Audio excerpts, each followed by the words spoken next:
Alrighty all, welcome back to the channel. We're back on the internet together again today. Today's show, we're taking a look at state governments sending inspectors to monitor fuel prices at service stations. Can you believe it? Then we're talking about another news report, 30 days. How much time does Australia have left with the fuel reserves? Then we're going to have a quick chat over NDIS crackdown and Australian university students struggling with the cost of living. Let's jump into it. Before we get started, consider subbing, liking, sharing, hyping, all that stuff that supports the channel and gets it out there to a wider audience. Let's go. An Easter unlike any other. Driving my missus' car because I can't afford to put fuel in mine, you know what I mean? The cost of long weekend travel forcing some to change plans. It's making it hard for normal families to commute. Across capital cities, the average cost of unleaded is $2.27, creeping up despite an initial drop due to the cut to the fuel excise. The average cost of diesel, $3.09. It is more important than ever that we make sure that service stations are charging. In my honest opinion, this is going to go on for a while, and these prices are going to be up there for a while, if not forever. It's a new normal, right? Once prices hit a certain level, they don't come back down. People get used to it. People will start be saying, "Oh, I remember when we had $2.50 diesel. That was cheap. Now it's $3.50." It's the same old thing. It's back in the supermarkets. Think about. Okay, I want to use this as an example. I know it's not a necessity or an essential item by any means. Well, maybe for some people, they love a good bottle of Pepsi Max. Coke Zero, Diet Coke. You know how Woolworths and Coles, they do the alternate sales every week. You know, for $2.50 you get a 1.25 litre bottle down from $5 or whatever it might be now. Ridiculous price, right? Ridiculous price. I recall buying them only a number of years ago. And I'm not talking back in the day. I'm talking 3-4 years ago for $1 on special. Now they're $2.50 on special. People are like, oh, that's cheap, $2.50. Bonkers, isn't it? People just get used to new prices, acclimatized to it. That's in my opinion, what will probably happen here. If they get away with charging these prices, they will. And yes, people say, oh, no, it's a shortage and a supply thing and all of that. Of course it is. But they know the people will pay for it. They might keep them up just for a little bit longer. But now they've got people going out, checking prices and all that so that petrol stations aren't fuel gouging. Why was this not happening a matter of weeks ago? Yeah, the obvious would be like, oh, there wasn't a war going on in the Middle East. However, this stuff has been rampant for as long as I've been driving, and I'm sure a long time before then, probably since the inception of gas stations and the motor vehicle itself. How is it allowed? If in one suburb you buy it for $1.58, I'm talking about, say, unleaded 98. I'm talking back in the old days, 1 month ago prices. And then you drive up the next suburb and it's $2.50. How's that allowed? Or how is that a possibility? But we're like, it's just the way it is. Just the way it is. People getting ripped off left, right and centre every single day for not knowing prices. And yes, there are apps out there where you can collect the data. Most people aren't doing that. They just go to the first petrol station they see. A fair price. To ensure that happens, states are taking action. In WA, the government has expanded its Fuel Watch scheme to cover every service station in the state. And we won't hesitate to act should they not comply. While in New South Wales, fair trading officers have inspected 1,800 petrol stations to make sure they're selling for the same price advertised online, handing out more than 90 penalty notices to dodgy retailers. What the oil companies need to understand is that every Australian is a cop and they're on the beat. With drivers encouraged to report servos whose prices don't match the Fuel Check website and app. Okay, let's do that. Okay, once, whenever this does happen, whenever the war in Iran and that comes to an end and the world hopefully goes back to some semblance of normality, okay, let's all drive around and report every single petrol station. There wouldn't be enough people to take the calls, read the emails, look at the reports. It just wouldn't. There should be a thing. Should be held to account. ACCC doesn't do anything here. Toothless tiger. Once again, you got supermarkets just raising their prices every second week. They do a big sale And then after that sale, they raise that price of that item, disguised as the new price. It's a joke. Or they'll do a sale, 50% off. You know, $4.50, half price from $9, where before it was just $8. So actually, they've actually raised the price through the sale. Federally, the post-Easter fuel outlook remains steady. Scheduled shipments are on track, fuel reserves unchanged, and rationing is unlikely. Though as the long weekend wraps up, the government does have a message to those returning to work: do so from home if you can. We're not going to move to any COVID-style conditions. If they can work from home, then that's an option for people. You heard it here, guys. You heard it here. That's not happening now. A lot of people out there, maybe many of you watching at home, you're just getting a little bit of deja vu over what's going on at the moment. The government's been very coy, been very calm. They've been downplaying the severity of the issue that we are in at the moment. Very similar to COVID, very similar to the pandemic response. There was nothing to worry about here, blah, blah, blah. Next thing you know, bam, lockdown, not going anywhere, rings of steel. Go outside for an hour a day out of your, what do they call it? Solitary confinement. Straight out of the hole. I guess that was the life that everyone was living. Can't be more than 5 kilometres from your house within that hour or in the car. Should they choose to. The fuel crisis fueling speculation of Closing playgrounds. The list goes on. Things that you'll talk about in 20, 30 years' time. Maybe these things will be seen as normal by the new generations, the next 2 generations that come through, because the world's going absolutely mad. Or they might just say, what? In what world did that happen? Because you dare say before that happened, that would have been the conspiracy theorists' wildest dream what we went through. And it happened. further cost of living relief in the May budget.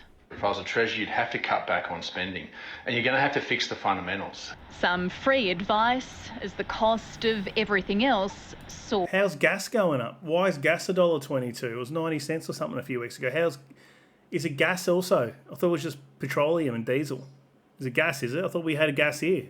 No, we just sell it off and then we buy it back more expensive. So, well done, Australia. Very, very good. $1.22 for gas, go and get stuffed. That can go and get effed. I'm not sure if you guys are finding yourself doing this too. Every time you're walking around Coles, Woolworths, Aldi, wherever you work, wherever you go for your shopping, and you look at the price of something. You go, get stuffed, F off, I'm not buying that. Think about the prices of Easter eggs this year. Those little chocolate bunnies, $20 for a Cadbury bunny, go and get effed. Shove that where the sun don't shine. And there are a lot of them sitting there, so people did speak with their wallets left over after Easter. Now they're reduced to $12. Sarah Temevska, ABC News, Canberra. Get amongst it. All right. Rationing this morning if the Middle East war continues. Live to Amanda Kopp at Parliament House. Amanda, should people be worried? Good morning, guys. Well, at this stage, no. The government... Don't worry, everybody. Nothing to say here. Nothing to say here. ...says our fuel supplies are guaranteed through the rest of this month and into May, and is urging people not to panic buy. But Australia's fuel supplies are only determined about 30 days in advance. Of course... Don't panic, everyone. You think you see everybody... You go and say that. Everyone goes and does the opposite, don't they? He said, don't panic. It's time to panic. We're all going to... The petrol's going to run out. Everyone's going to run down with their wheelie bins. You know, the recycling bin of 90-litre ones, and just fill those up and put some sticky tape and elastic bands around it and drive it home strapped to the roof of the car if they have to. Jerry cans. I think Bunnings was running out of jerry cans, apparently. Have a think about that. It's a human nature at its finest, isn't it? It's a great social experiment that we're living through here in terms of how this is being managed. Because I don't want people going and buying toilet paper. Think about that. The world's going to end. You got a deadly virus that if you walk outside, your face melts off. And people are worried about wiping their ass with toilet paper. Jump in the shower, mate, if you run out of toilet paper. I don't know. Maybe food. Food's more important than toilet paper. I don't get that. Can someone explain to me why? Like, why was toilet paper more important than food? I'd love to know. Normally that wouldn't be an issue, but the Iranian conflict is throwing usual programming up in the air. Here was Labor MP Dan Repicoli on the show just a few minutes ago. Yeah, we're just going to continue to work with what we do know, and we do know that we have constant ships coming in through that May time. So nobody knows any further than that. We only have 30 days in advance of our fuel deliveries. Yeah, we don't know what happens after May, and that's the problem. Not so much for households. A lot of people do depend on having fuel, but what really needs it is our farmers and our businesses. They need to know they're going to keep being able to fill up. Now, at least one supply chain expert is warning that fuel rationing could be necessary if the war in the Middle East doesn't end in coming weeks. Wow, that's Captain Obvious stuff right there. I think we're all experts, aren't we? I can't see a world where this doesn't have to happen, even if things end right now. Like, how long does it take for this petrol to come and get here? I don't know, what do you guys think? Once again, I'm not trying to be alarmist. I'm not trying to create panic. Just shooting from the hip here. Just playing a straight bat, saying what I think. Surely there's going to be some sort of restrictive measures that come in. And I guarantee you that these are being talked about already. Behind closed doors in certain government departments. Surely they'll be brainstorming them. How do we, what's the worst case scenario? What sort of controls do we put out? However, the government is in conversations with some of our biggest suppliers of refined fuel in Asia, who say supplies will continue as normal. Amanda, thank you. There are fresh concerns for Australia's fuel crisis this morning, with experts now warning fuel rationing will likely be unavoidable if the war in the Middle East stretches beyond this week. Joining us to discuss today's headlines is Labor MP Dan Repicoli. Nothing to see here, though. I know this sort of repeats that guy a little bit as well, but nothing to see here. That's the astonishing thing, that the government can't be straight up with people. As I said, it's very similar to Jaws. If you guys watched my video I made the other day on this, I think I made it on my other channel, but this is the new main channel now, so I'll be saying it again here. Think about the movie Jaws, the first one that came out, and you got Roy Schneider, not Rob Schneider, Roy Schneider. His character, I can't remember what his name was. He was the dude that was hunting down Jaws. He's worked out that there's a huge great white shark out there attacking people. Swimmers. I mean, it's obvious, clear as day. People going missing. Their parts of their bodies are bloody turning up on the shore or in the water or whatever. You got the mayor and the council that the mayor works for all saying nothing to see here because they're worried about tourism. They're worried about the dollars. They're worried about panic ruining it. So they're saying nothing to see here, guys. Keep going. Keep swimming. And Jaws is just out there. He's having an absolute banquet until it's too late. That's the sort of vibes that I'm getting here. Don't worry about it, guys. She'll be right. And then, boom, we're going to get it all at once. And Shadow Assistant Minister for Employment, Zoe McKenzie. Morning to you both, and thanks for joining us. Dan, I'll go to you first. You're an honest guy. You don't beat around the bush. So can you just be straight with us? Is fuel rationing the next step, and when will it begin? Look, right now, Sylvia, we're just going to continue to work with what we do know, and we do know that we have constant ships coming in through that May time. So nobody knows any further than that. We only have 30 days in advance of our fuel deliveries of what is going on in this space. And whilst what is happening over there in the Middle East is continually going, we really don't know where... Oh, it's not looking good, is it? You got Donny shooting off, firing off, popping off on all the socials, saying he's going to bomb the joint, taking all the infrastructure out if they don't bend the demands. I don't think Donald's going to back down. I don't think he's going to withdraw or retreat or whatever you want to call it. And I dare say Iran is going to bend over and take it. They're going to give up. They've been attacked. And they know they hold all the cards. They're disrupting trade across the whole world. They're the ones that hold the leverage. It will end. And what I plead to everybody is, and to all Aussies, is just use whatever fuel you need. Don't get more than you need, but also don't get less than you need as well. Just continue to go out there, live your day-to-day life, because we do continually have the ships coming in. So make sure you do just keep doing what you do. But you must have a contingency plan beyond mid-May if the ships stop coming. So is that contingency plan fuel rationing, and when does it begin? So you got to love that. Like it's the completely feigning that there is nothing going on in the background. I don't know who this dude is, but surely you're going to have government bigwigs putting their heads together, experts, maybe consultants that they hire, come up with all the different measures, restrictions that they can put on people. Surely that's happening.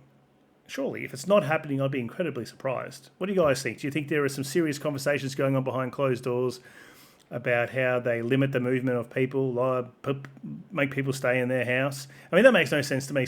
You're in lockdown because of fuel, but what, you can't walk, you can't ride your bike? Like, how does that work? Somebody please enlighten me how those lockdowns would work. I can't see a world where they get up, where people will say, yeah, you know what, I'm going to stay in the house because of petrol. Before, it was a fear because everyone thought they were going to die or kill their family and bring a disease home. So people stayed in the house. Of course, there's been plans worked on behind the scenes, and there's not a single doubt in the world on that. But what we do know is until mid-May that we're going okay, and we'll continue to monitor this situation as it happens. And to every Aussie out there, I know it's hard for us to get our heads around, but this is the way the fuel supply has always worked and has worked in this country for a long time. So we'll continue to work with that. But we need to reassure Aussies as well that if there are going to be changes made, then we do need to communicate them well. And that's what I'll come on this show and I'll do every time. I guess that's the thing. A lot of Aussies, they just want to mentally prepare for what's next, Zoe. What more would you like to see from the government at this point? Well, I wish the rest of the government would reflect Dan's honesty. Like you said, we don't know what happens after May, and that's the problem. Not so much for households. A lot of people do depend on having fuel, but what really needs it is our farmers and our businesses. They need to know they're going to keep being able to fill up.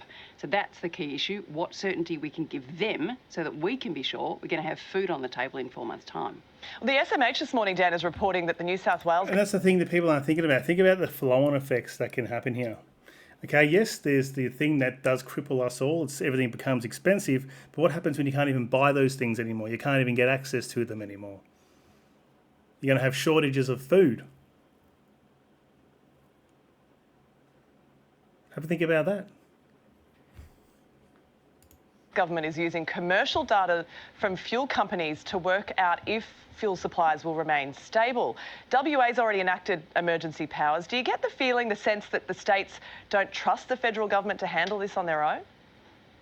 States are doing their part in this as well, and I do take my hat off to the New South Wales state government on this and getting the information that they're getting from the fuel companies to make sure that they know where fuel is going all around their state. And what WA has done, they couldn't get that information from the fuel companies like what they have here in New South Wales. So I do take my hat off to Chris Minns and his team for being proactive and actually getting on top of this and giving everybody the information they need, include us federally, so that we can make sure that we are making the right decisions. And basically no information has been given apart from to the people, apart from we're all good here. So what's going to happen as soon as they go and announce, or there's going to be the feeling, the vibe in the air that it's undoubtable that something will be announced about restrictions or food availability, you watch everybody do exactly what the government's saying not to do, and that's to go and drain just every petrol station of fuel.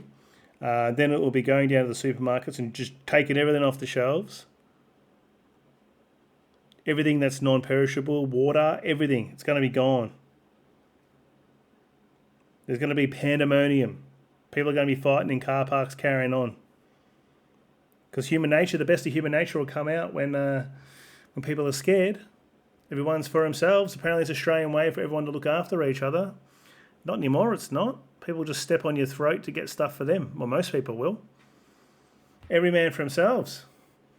With the fuel that is coming into this country. Well, I'm not sure how much comfort came from Donald Trump's press conference this morning, Zoe. Everyone in the world right now is desperate for the Strait of Hormuz to reopen, but he has really doubled down, in fact, even ramped up his threats against Iran over the Strait of Hormuz. How confident are you that this conflict will be over by the end of this week? I'm not confident at all. I think a lot of the work that often goes into major conflicts like this, in terms of consultation with allies, in this case was not done.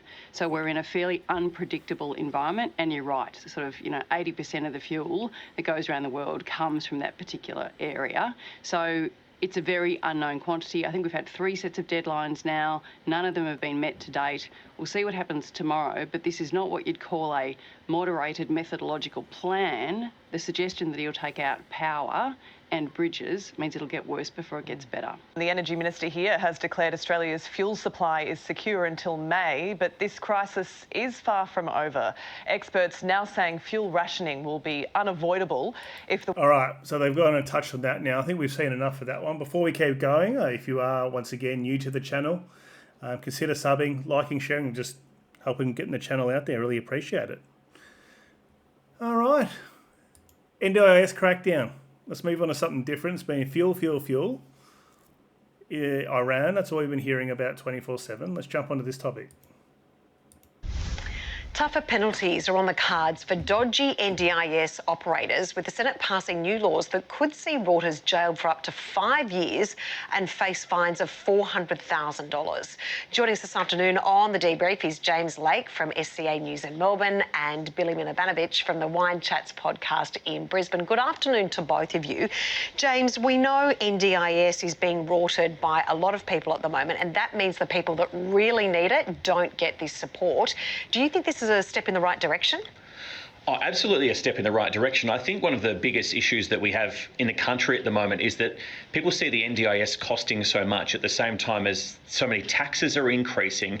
And so there's a lot of distrust in the fact that the government's spending money appropriately. So if we can cut out the rorting of the NDIS, make sure that only the right people are getting money spent on the right things, we don't have to put more tax pressure on hardworking Australians.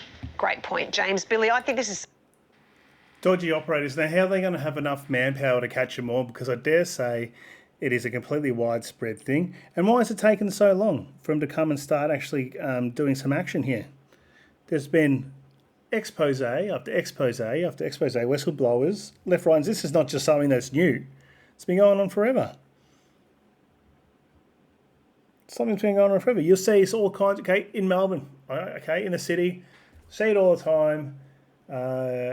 You see people that you have a hard time believing that they're bona fide health workers, and they're pushing bloody disabled people around. They've got 3 or 4 people with special needs with them walking around, taking them out for a day out. Who knows how much they're charging the NDIS for that? You guys know what I'm talking about. They turn up in a van and it's like, you know, throw 10 people with special needs or disabilities in the van, and you're going to take them down for the beach to the day. Probably charge the NDIS, bloody 10 grand for it. It's absolutely bonkers. So incredibly important, because you hear so many stories where people that really need this support, that it changes and saves lives, aren't getting it because other people are ripping off the broken system. I think the system itself is very difficult to navigate these days. I actually just spoke to a neighbour of mine who... Now, I'm going to say something here that's going to be ruffle for a few feathers, but what we're noticing, or what we're seeing, especially with a lot of the exposés on these sort of things around the world and here locally, is that it's immigrants doing this stuff. Look at I think it was childcare centres or early learning centres, and that never had any kids go to them. And that was people from Somalian backgrounds or Sudanese backgrounds or something like that. Not an expert. Don't have a go at me. I'm just telling you what was on that expose. And over here, I see a lot of people from countries of African origin doing NDIS work. I'm not saying they're all ripping people off, but surely some of these people might be unscrupulous. A lot of Middle Eastern background people as well. Is that racism or is it just facts? Is an NDIS participant. She accesses the system. She had somebody come out as a service provider, do an assessment of her home. She spent about 5 minutes with her, ticked a few boxes, left, didn't really provide her with the service she required, and then charged her, sent her an invoice for hundreds of dollars.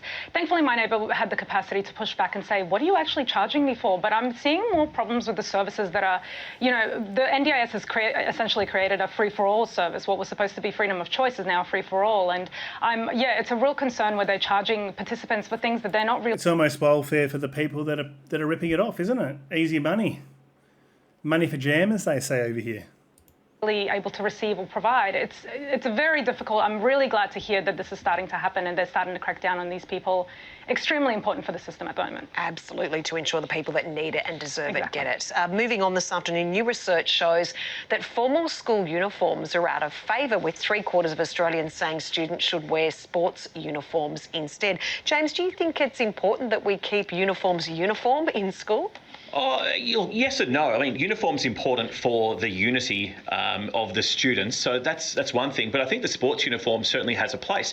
Look at stats. I thought it was for, this is my understanding, it was for people who were affluent, couldn't come dressed in a certain way and make people, kids from less advantaged backgrounds feel inadequate, or expose children to, from working class or, low socioeconomic status backgrounds, to expose them to being bullied at school because of the quality of the clothes they're wearing, or the clothes are old, or they've got holes in them, or they might stink a little bit. I don't know, right? But kids can be cruel. I think the uniform is good for that. Of activity, and we only see about 1/4 of Australian students doing enough physical exercise. Considering they get about an hour outside every day at school, if they're in a more comfortable uniform, it's only going to encourage that physical activity, hopefully. Billy, your thoughts on this? We know also uniforms take away the daily challenge of what to wear for many students and parents and carers. Oh my God, absolutely. Uniforms need to be a thing for sure. I think there's a time and place for the formal uniform. I had to call a friend on this one because my kids only have the one uniform and they wear that every day. So I was like, is there a real problem with wearing the blazers and whatnot? So I think that, if you have the blazer, go with the blazer. If you want to wear it, you want to wear it. I think it should be optional. Wear this uniform with that uniform. I don't think it should be that big a deal, but certainly a uniform absolutely needs to be worn. Exactly. I don't want to have to think about what I'm going to wear myself. If I had a uniform, I'd wear one. So go the uniform. Just takes away another challenge in the mornings. Absolutely. And finally, a new study has found Gen Zs ditching digital entertainment in favour of some old-fashioned hobbies like scrapbooking and vinyl. Soon they're going to be playing with sticks and dirt because nothing's affordable. Let's move on. Last story here. Students struggling with going back to university. Cost of living is very high. To return to campus to try and counter AI cheating, some students are complaining that the cost of living crunch is pushing them to breaking point. Joining us this afternoon on The Debrief is Josiah Sharla from 101.9 The Fox in Melbourne and Annabelle Brett from Mix FM joining us from the Gold Coast this afternoon. Good afternoon to both of you. Josiah, this is really hard for a lot of students that are trying to get better education at university. It's so expensive to try and go to uni now. Do they have a point that they're struggling with the cost of living crisis? I think everyone does, Tash. It goes from the top all the way through down to the uni students. It is so expensive. The times are very tough. We're all feeling it at all walks. It's not just the petrol pump that we're all copying. It's at school as well. I do feel sorry for them, although being forced back into the classroom, I probably think regardless of the cost of living crisis should be mandatory anyway. It's a luxury to be able to do things from home. When we were at uni, when we were at school, they didn't give us these choices that we were forced to be in there. They have ChatGPT. They have access to these things. Why they're forcing them in. Back when I was in school, I remember people would just write down the answers, put them in their socks and go for a bathroom break when they wanted to cheat. So I don't know. They've got it a bit easier, I think. You don't encourage cheating, though. Never. Annabelle, in regard... Don't even get me started on international students. Everyone's in the bloody in the firing lines today. Absolutely blatant cheaters, or can't even get the work done, and they're going to group assignments on group projects with people. And one person always has to lump the work of 4 because they want to pass and get a good grade. Biggest scam of all time. Degrees for cash. Degrees for cash, pass for fees. That's what it is. Though, to a lot of university students, if they are struggling financially, it does cost them a lot to go back to the classroom. If they get tolls, it's extra rent in some circumstances, and petrol, we know how expensive it is at the moment.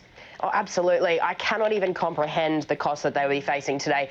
We barely got by on Maggi noodles and $50 a week in my day. I am also really sad for them, Tash, because back when I went to uni, it was almost a rite of passage that you would be able to have those big nights out occasionally, very, very occasionally, and then sleep through your lecture the next day and watch it later. And I'm sad that they don't get that anymore. I'm also a little bit concerned that we're making a big deal out of AI when all these students are going to study and go into the real world and use AI as a tool or be replaced by AI. Let them use the AI to cheat. Let them sleep through their lectures. Play on. Yeah, and in many circumstances, there's a lot of evidence now the whole, university system is really broken for a lot of major reasons, structurally indeed. Moving on today, there have been more than a dozen people killed on the nation's roads over Easter. We talk about this every year, and hundreds of people fined for speeding. It's all probability, though, isn't it? From hundreds of thousands or millions of people driving around. Unfortunately, some people are going to be one of those statistics due to that probability. Yes, people do dumb things. They speed, they overtake, they get impatient. Happens every year, but as I said, the pure numbers, unfortunately, it's always going to happen. And it's a horrible time of year. Horrible time of year. I dare say a very horrible thing for families to live through. I'm going to leave it there, guys. Thanks for watching. And once again, if you do want to support the channel, there are ways to do so in the video description and pinned comment. But also, thanks for watching it to the end. That means a lot. I'm glad I could be a part of 30 minutes of your day. See you in tomorrow's video.